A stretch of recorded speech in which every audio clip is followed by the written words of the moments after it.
नमस्कार दोस्तों। आज की वीडियो बहुत ही खास है क्योंकि इस वीडियो में हम लोग सीखने वाले हैं जो एक्सक्लेमेटरी सेंटेंसेस होते हैं उनको हम लोग असर्टिव में किस तरह से चेंज करते हैं। ठीक है, तो यहाँ ये जो वीडियो है बहुत ही क्रम से आपको देखने को मिलेगा और यहाँ मैं पूरा आपको सेंस समझाने का प्रयास करूँगा जो कि इंग्लिश में सबसे महत्वपूर्ण होता है। English depends on sense. यदि आप सेंस समझना शुरू कर देंगे तो इंग्लिश आपको परेशान नहीं करेगी, वरना आप इंग्लिश कितना भी प्रयास कर लो आप सीख नहीं पाओगे। ठीक है, तो हम प्रयास करते हैं, हम यहाँ सेंस सिखाने का प्रयास करेंगे। तो आप बहुत ही धैर्य के साथ, रुचि के साथ पूरा वीडियो देखिएगा तो ये हमारा जो प्रयास है वो निश्चित रूप से सफल होगा। और जैसी कि उम्मीद है कि आप यहाँ से सीख जाएंगे तो निस्संदेह ये उम्मीद हमारी पूरी होने वाली है।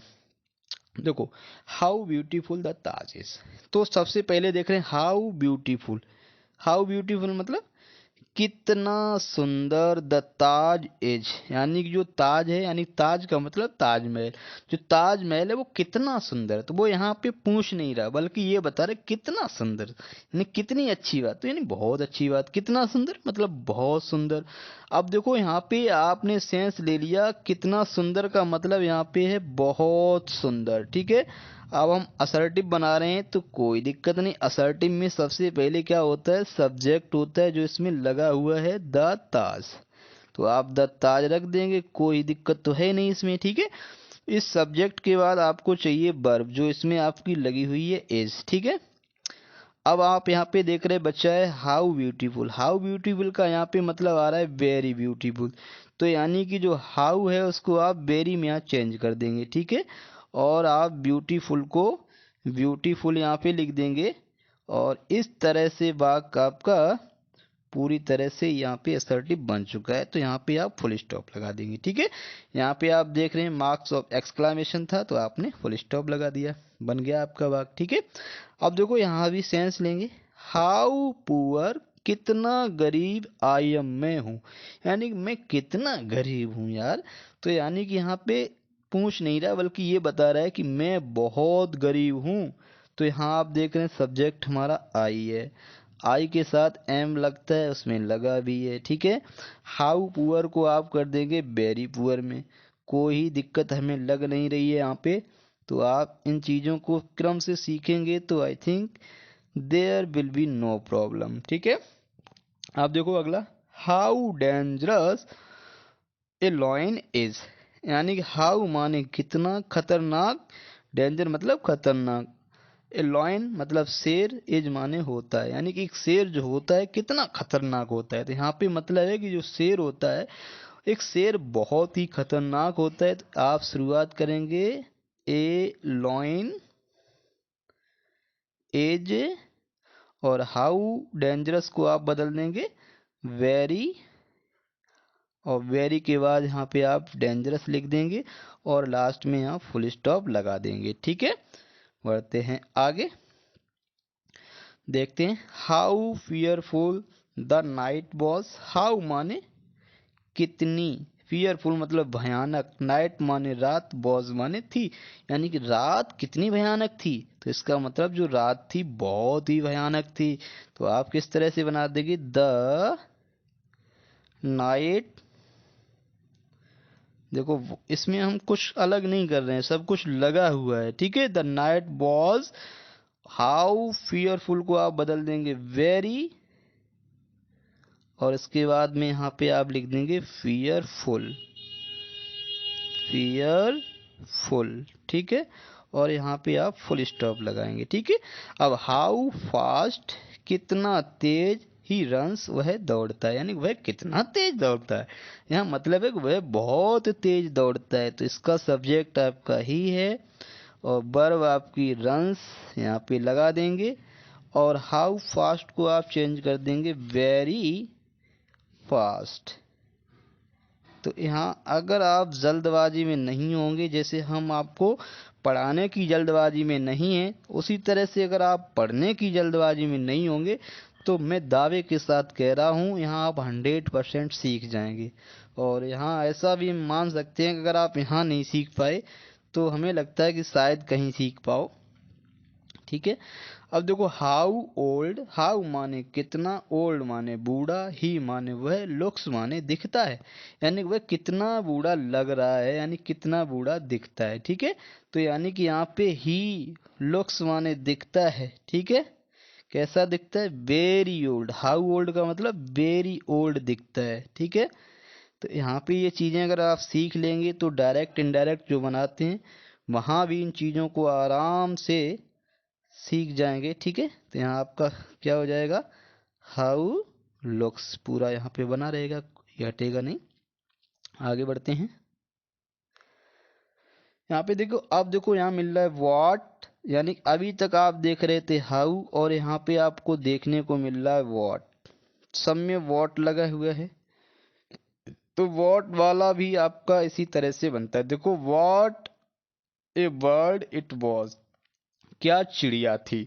अब हम आपसे कहें कि चिड़िया कैसी होती है, हम लोग कहते हैं कि बर्ड्स आर ब्यूटीफुल, जो चिड़िया होती हैं वो सुंदर होती हैं। तो हम लोग कहते हैं क्या चिड़िया थी यार, तो यानी कि जो चिड़िया थी वो बहुत ही सुंदर थी। ठीक है, तो यहाँ आप कर सकते हैं अ वर्ड वाज, देखो अ वर्ड आपका यहाँ पे लिख जाएगा। ठीक है, ए वर्ड बॉज लगा हुआ है तो आप लगा देंगे, कोई दिक्कत नहीं है। ठीक है, अब यह व्हाट ए बर्ड, क्या चिड़िया थी, तो यहाँ हम सेंस ले रहे हैं चिड़िया चूंकि सुंदर होती है। ठीक है, ये आप मत सोचना यहाँ पे ब्यूटीफुल कहाँ से आ गया, तो यहाँ हो जाएगा a word was very beautiful. एक तो आपका ये हो गया वेरी और ब्यूटीफुल लिख देंगे। ठीक है, दूसरा आप यहाँ पे लिख सकते हैं इट से आप शुरुआत कर देंगे, इट। ठीक है, चूंकि इसमें आपका इट दिया हुआ है। ठीक है, इट के वॉज दिया हुआ है, इट वॉज, फिर आप देख रहे हैं ए, फिर लगा देंगे आप वेरी ब्यूटीफुल, ब्यूटीफुल, और फिर आप वर्ड का वर्ड यहाँ पे लगाने के बाद फुल स्टॉप लगा देंगे। ठीक है, तो आप दो तरह से बना सकते हैं, ये वर्ड वॉज वेरी ब्यूटीफुल या it was a very beautiful word. ठीक है, तो यहाँ पे इट वॉज दिया है तो आप नीचे वाला बनाइए, ज़्यादा अच्छा है। अब देखो what an important book, what an important, कितनी महत्वपूर्ण किताब, इट इज़, यानी कि है किताब कितनी महत्वपूर्ण है, तो हम लोग कह सकते हैं कि ये किताब जो है बहुत महत्वपूर्ण है। तो यहाँ पे आप लिख देंगे इट, उसके बाद में इज आपका दिया हुआ है, इट इज़। अब यहाँ पे लगाएंगे ए, देखो यहाँ पे ए या एन मिल रहा है तो यहाँ पे ए लगा देंगे, और उसके बाद में वेरी इंपॉर्टेंट, यहाँ पे आप लिख देंगे वेरी इम्पोर्टेंट बुक। ठीक है, तो आप इस तरह से बनाएंगे। देखो यहाँ पे एक क्यों लगाते हैं, क्योंकि आप देख रहे हैं इम्पोर्टेंट यानी एडजेक्टिव है, एडजेक्टिव के बाद ये बुक जो है वो हमारी नाउन है, और किसी भी नाउन के साथ कोई न कोई आर्टिकल आपका लगता है अगर वो सिंगुलर नाउन है। ठीक है, तो यहाँ पे आपका इस तरह से ए आ गया है, तो सारी चीज़ें हम लोग समझ के ही आगे बढ़ेंगे। तो it is a very important book. ठीक है, यहाँ पे देखो एन लगा हुआ था क्योंकि एन के बाद इम्पोर्टेंट था जो आई से शुरू हो रहा था, और यहाँ पे ए लगा हुआ है क्योंकि ए के बाद बी है जो कि हमारा कॉन्सोनेंट्स है। ठीक है, ये चीज़ें भी आप क्लियर करते हुए चलेंगे। ठीक है, मैं कोई भी चीज़ ऐसी नहीं छोड़ूंगा, कोई भी चीज़ जो आपको ये लगे ये आ कहाँ से गई, यानी कि कोई भी आपका डाउट नहीं बचेगा। ठीक है, अब देखो what A busy life I lead, कितना व्यस्त जिंदगी यानी कितना व्यस्त जीवन आई लीड मैं जीता हूँ, तो यानी कि मैं जो जीवन जीता हूँ बहुत बिजी है, यानी कि आई लीड मतलब मैं जीता हूँ ए वेरी बिजी लाइफ, तो यहाँ पे आप लगाएंगे ए, उसके बाद में वेरी, और उसके बाद में यहाँ लिख देंगे बिजी और लाइफ, ये सब कुछ इसी में लिखा हुआ है। ठीक है, तो आपको केवल ये समझना है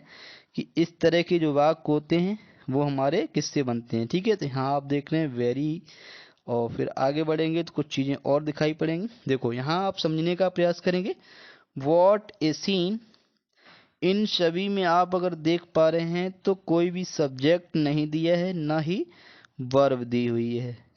ठीक है, अब आपको क्या करना है, पूरी तरह से इनका सेंस समझना है और सब कुछ अपनी तरफ से ही करना है। ठीक है, तो चलिए इस पहले को समझने का प्रयास करते हैं। व्हाट ए सीन, क्या दृश्य। तो हम लोग यहाँ पे अपनी तरफ से अगर दे लेंगे क्या दृश्य था या क्या दृश्य है, तो हम लोग कहते हैं बहुत ही सुंदर दृश्य है। तो इसको आप कैसे बनाएंगे, सबसे पहले आप इट अपनी तरफ से लाएंगे, ठीक है। इट इज, इट इज, फिर आप लगा देंगे ए वेरी, और यहाँ पे दृश्य हम सुंदर अगर बता रहे हैं तो यहाँ पे लगा देंगे वेरी के बाद ब्यूटीफुल, और उसके बाद आप सीन का सीन लिख देंगे, ठीक है। तो यहाँ पे आप अपनी तरफ से जैसी आप कल्पना कर रहे हैं कि जो दृश्य था वो सुंदर है या सुंदर था, सुंदर है तो आपने इज लगा दिया, और अगर यहाँ पे आपने वॉज लगा दिया, इसका मतलब हम पास्ट की बात कर रहे हैं, तो it was a very beautiful scene आपका हो जाएगा। देखो वॉट ए फॉल, यानी क्या पतन, क्या पतन हुआ था या क्या पतन, यानी तो हम लोग कहते हैं महापतन हो गया था। तो यानी कि आप इसको लिख देंगे it was a great fall, ठीक है। पूरी तरह से पतन हो गया था, तो it was a great fall, यहाँ पे आप लगा देंगे पतन, ठीक है। तो यहाँ पे एक सेंस और होता है, जैसे एक बात का आपने देखा होगा कि हाउ फूल यू आर, तुम कितने मूर्ख हो। तो कितने मूर्ख को हम लोग वहां बदल देते हैं तुम महामूर्ख हो, तो वहां भी हम लोग कर देते हैं यू आर ए ग्रेट फूल। तो उसी तरह से हमारा यहाँ पे आ गया है ए ग्रेट फॉल, ठीक है। तो ये चीज दिमाग में आप रखिएगा। अब व्हाट ए होटल, यानी कि क्या होटल था, यानी क्या होटल था, तो हम लोग कहते हैं ग्रैंड, ग्रैंड होटल था, यानी कि यार हर व्यवस्था एकदम बहुत बढ़िया थी। तो होटल को हम लोग संज्ञा देते हैं ग्रैंड होटल की। कोई ज़्यादा अच्छा होटल होता है तो हम लोग कहते हैं ग्रैंड होटल। तो हम लोग कह सकते हैं अगर पास्ट में बनाएंगे या प्रेजेंट में, तो आप यहाँ पे चाहे एज लगाएं या फिर वॉज लगाएं, ठीक है। फिर यहाँ हो जाएगा ए ग्रैंड होटल, ठीक है। ग्रैंड लगा देंगे अपनी तरफ से, ये आपने कल्पना कर ली है, ठीक है। क्योंकि होटल हमारा कैसा होता है, ग्रैंड होता है। और यहाँ पे आप होटल लगा देंगे और लास्ट में फुल स्टॉप लगा देंगे, ठीक है। वेल डन, यानी कि वेल डन का मतलब होता है कोई अच्छा कार्य, तो हम लोग कहते हैं इट इज वेल डन। तो यहाँ पे इट इज वेल डन, तो इट इज वेल डन यहाँ पे लिख देंगे। या इसको एक सेंस और होता है, वेल डन मतलब यू हैव डन वेल, तो यहाँ पे आप यू हैव डन वेल भी इसका असर्टिव कर सकते हैं। अब देखो यहाँ आपको नई कैटेगरी देखने को मिलेगी। इसमें आपका लगा है वुड दैट, इसमें लगा है ओ दैट, इसमें आप देख रहे हैं एलास लगा हुआ है। तो इनको हम कैसे बनाएंगे, देखो ओ दैट या वुड दैट का मतलब होता है इच्छा करना, ठीक है।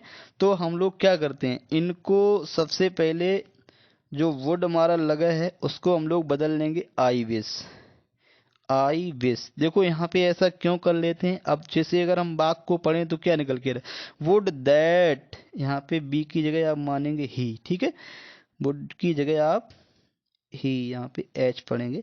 Would that he were alive, काश वह जिंदा होता है। हम क्या कर रहे हैं, इच्छा कर रहे हैं, तो इसीलिए हम लोग वुड दैट वाले भाग को आई विश में बदल देते हैं, ठीक है।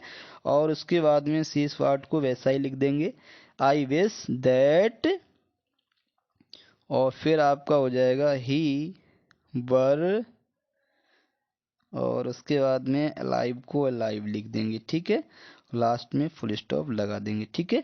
और यहाँ एक खास चीज और आप देख सकते हैं, यहाँ पे आप देख रहे हैं वर लगा है, तो यानी कि जो ऐसी कल्पना होती है, ऐसी इच्छा होती है जो शायद पूरी नहीं हो सकती है, तो वहाँ हमारा चाहे सब्जेक्ट सिंगुलर हो या प्लूरल हो, तो हम लोग वर का ही प्रयोग करते हैं। नीचे में वही है ओ दैट, काश आई वर ए किंग, काश में एक राजा होता, जब राजा हूं नहीं तो कैसे होता। तो ये भी हम लोग कैसी कर रहे हैं, एक ऐसी कल्पना कर रहे हैं जो पॉसिबल नहीं दिख रही है। तो ऐसे में हम लोग क्या करेंगे, इस ओ को आप उसी में बदल लेंगे आई विश, ठीक है। आई विश के बाद में आप शेष पार्ट को वैसा ही उतार देंगे दैट,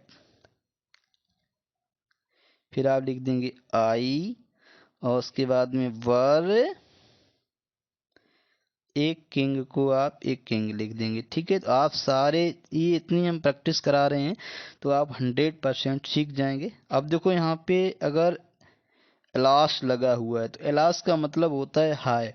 हाय जैसे हम लोग कहते हैं हाय मैं मर गया, हाय मैं बर्बाद हो गया, तो हाय के बाद जो है जो भी वाक्य होता है वो दुखद होता है। ठीक है, तो जैसे ही आपको एलास दिख जाए तो इसका मतलब होता है इट इज सैड भी लिख सकते हैं, या हम लोग लिख सकते हैं इट इज मैटर ऑफ सोरो। ठीक है, तो इट इज सैड के बाद आप लगा लेंगे दैट। तो यहाँ आपको ये जान लेना है जो आपका एलास ये लगा हुआ है इसको हम लोग इट इज सैड दैट में बदल देते हैं, और उसके बाद में जो वाक्य लिखा होता है उसी को वैसा ही लिख देते हैं, यानी सी फिर आप डाइड लिख देंगे और सो यंग, यानी इनमें हम लोग कोई बदलाव नहीं करेंगे। ठीक है, तो यहाँ सेंस के अकॉर्डिंग ये सब हो रहा है तो आप सेंस लेना सीखिएगा।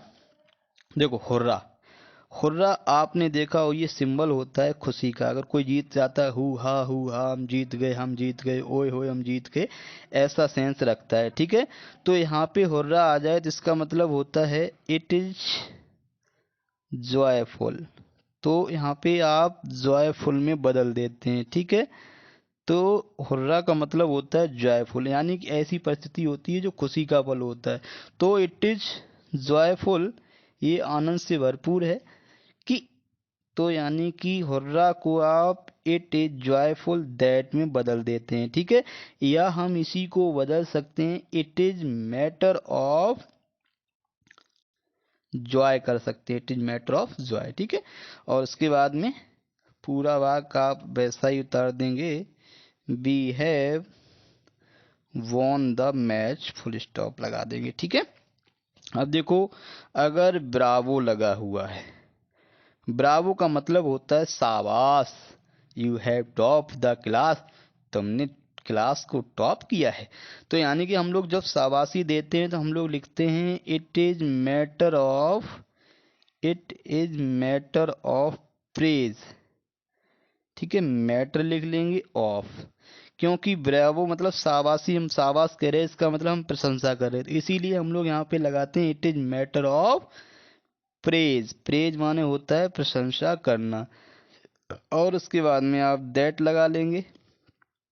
तो यानी कि आपको अगर ब्रावो दिख जाए तो आप अपनी तरफ से इतना पूरा लगा लेंगे it is matter of praise that, और उसके बाद में शेष पार्ट को वैसा ही उतार देंगे यू हैव और टॉप द क्लास लास्ट में full stop.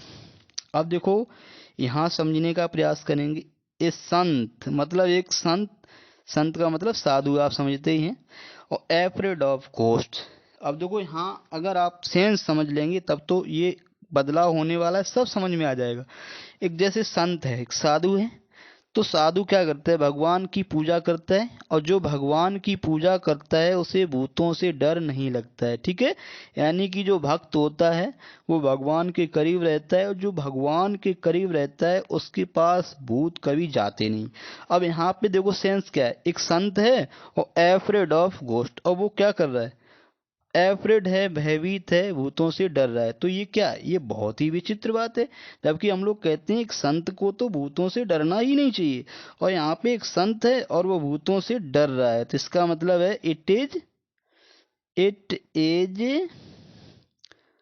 Matter of strange कर सकते हैं, या strange, matter of strange. Strange का मतलब क्या होता है, स्ट्रेंज, स्ट्रेंज, तो यानी कि it is matter of strange that, या हम लोग कहते हैं it is strange, it is shocking भी कह कि एक कि, यहाँ पढ़ लेंगे कि एक संत को भूतों से डरना चाहिए, यानी कि एक संत भूतों से डरे, तो यहाँ पे हो जाएगा ए संत, और यहाँ पे आप लगाएंगे शुड बी, क्या लगाएंगे, शुड बी के बाद जो आपका दिया है एफ्रेड ऑफ घोस्ट पूरा लिख देंगे, लास्ट में फुल स्टॉप लगा देंगे। तो इस तरह से हम लोग पढ़ते हैं, तो इसमें हम लोग इतना ही पढ़ेंगे, फिर मिलेंगे।